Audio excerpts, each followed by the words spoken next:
Bonjour Sébastien, Sébastien Samur.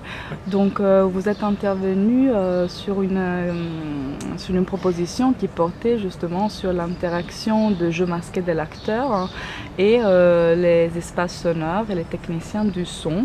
Donc vous avez eu l'ardeur de mêler une tradition très ancienne, des outils très anciens et une technologie très moderne, voire ultra moderne. Donc c'est ce sujet que je voudrais m'entretenir avec vous pour comprendre d'où part cette idée et quelles sont vos premières constatations et résultats.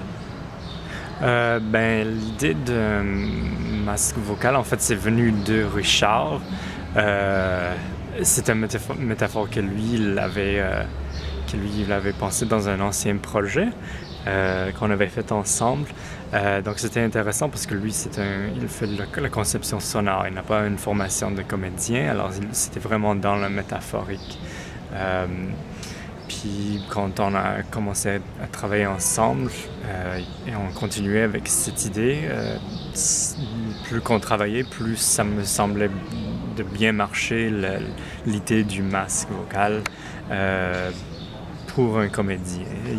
Avec les exercices qu'on essayait, où on commençait avec rien, ou jouant avec les différentes techniques sonores, en donnant les contrôles à l'acteur.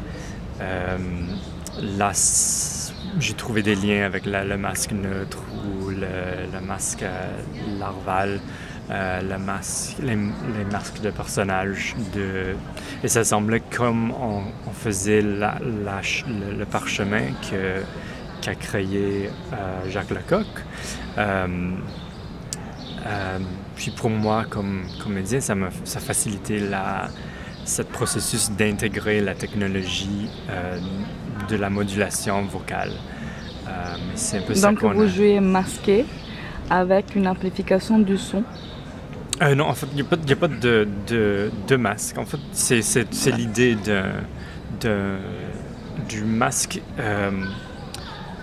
qui aide à inviter un acteur à travailler avec ce genre de technologie. Alors, vous partez de l'idée du masque pour arriver à une autre conception, à une conception plus moderne. Oui, c'est ça. Puis il n'y a pas de masque, mais il y a beaucoup de liens. Alors, on peut penser à un acteur qui est donné un masque. Alors, est-ce qu'on donne déjà une voix créée numérique et c'est à l'acteur à l'adapter?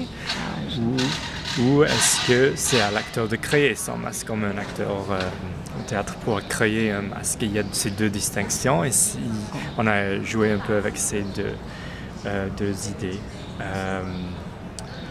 Quoi d'autre qui ressemblait les techniques? Donc c'est les sons qui deviennent un masque. Oui, c'est ça. Puis et c'est vraiment ce lien qui a aidé à intégrer les deux pratiques. Donc vous partez du porte du masque, j'imagine, du travail avec le masque pour arriver ensuite à l'acteur qui puisse travailler avec un son qui devient un outil, comme le masque était un outil autrefois. Oui, c'est ça. Alors il y a différents genres de masques, comme si on parle du masque neutre. L'acteur imagine une couleur, par exemple, et joue avec ça. L'équivalent peut-être dans le masque vocal, ce serait où c'est carte blanche pour l'acteur. Il a toutes les possibilités dans les techniques. Il peut augmenter le volume, il peut changer le ton, ajouter du délai. Puis si on continue sur le parchemin, le masque larval, c'est peut-être l'acteur on lui donne un peu de texte ou qu'on fixe quelques effets.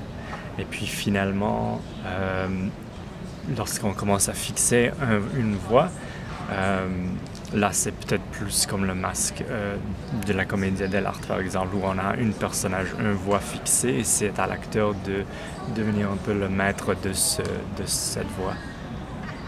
Merci beaucoup. Ok, oui, de rien.